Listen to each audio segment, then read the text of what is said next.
May tanong si Quiz Bernard Daniel, Boss, paano ginagawa ng NBA ang NBA draft? Teka, tatanong ko sa kanila. Shoutout muna sa mga tropa natin sa comment section. Salamat sa inyong lahat. Bahala kayo dyan.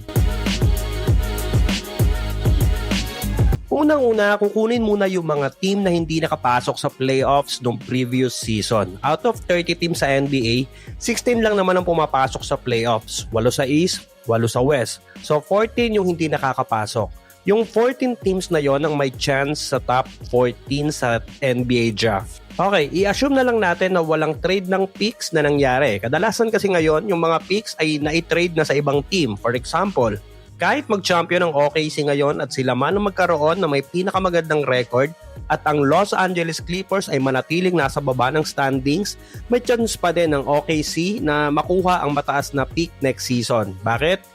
Dahil hindi pa tapos ang Clippers sa pagbabayad ng pick sa OKC mula sa Paul George trade. O, diba? Wala na si PG sa Clippers, humina na nga, hindi pa din tapos yung bayad.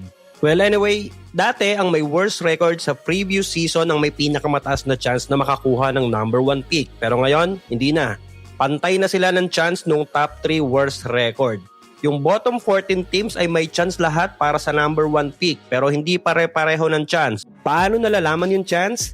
Ginagamitan ng draft lottery. Ganito yan. Kung nakikita nyo yung parang tambiola na may ping-pong ball sa loob, yes, may 14 na bola sa loob yon. May number yung bola 1 to 14.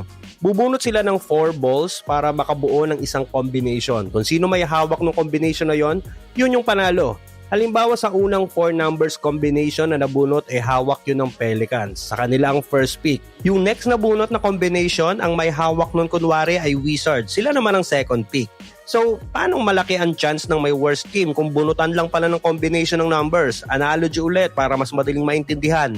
Parang loto lang yan. Imagine mo naglalaro ng loto yung 14 teams na yon. Tapos yung bottom 3 o tatlong team na may pinaka-worst na record may tig 140 tickets o 140 number combinations. Kaya mas madami yung chance nila. Yung ibang team may 125 tickets, yung iba 100, merong 80 or 40.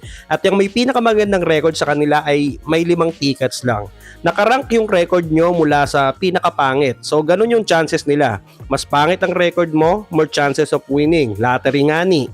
So kung medyo maayos ang record mo, mas maliit ang chance mo sa bunutan, pero at least may chance. For example, yung Dallas Mavericks, 1.8% lang ang lottery odds nila dahil hindi naman sila ang worst team last year.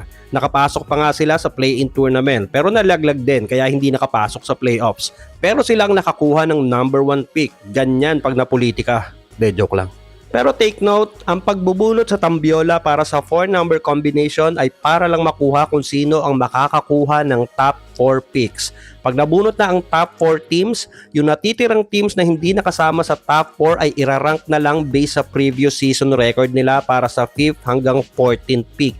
Mula sa worst to best. Okay, next. Sino naman ang kukuha ng 15 to 30th pick? Ang kukuha naman nun ay yung 16 teams na nasa playoffs. Paano ina-assign? Hindi na dadaan sa lottery. Ibe-base na yon sa rank ng 16 playoff teams from worst to best din. Parang tumingin ka lang ng standings ng mga nasa playoffs tapos binaliktad mo. Yun ang pagkakasunod-sunod. So hindi porke ikaw ang unang nalaglag sa playoffs, ikaw na agad ang kukuha ng 15 pick. Hindi ganun yon. Sa win-loss record nakabase ang pagkakasunod-sunod ng picks. Para naman sa second round, yung pick 31 hanggang 60, lahat ng 30 NBA teams ay isasama. Irarank based sa regular season record mula worst hanggang best record. Wala na ring lottery dito. Pero kung nagtataka ka, bakit may team minsan na walang pick? O bakit wala sila sa first round? Bakit may team na second round na lang pumipili? Ang sagot, baka na-trade na nila sa ibang team yung pick nila. Kaya nakakakita ka din minsan na may team na 2 beses pumipili sa first round. Example, noong 2021, yung Golden State Warriors nakuha si Kuminga ng 7th pick. Pero sila pa din yung nasa 14th pick at kinuha si Moses Moody. Iba pang reason ay yung napatawan ng parusa sa mga salary cap violations o pwede din sa tampering. Yun din yung dahilan bakit minsan may batch ng draft pick na hindi umaabot ng 60. Minsan 59 o 58 lang.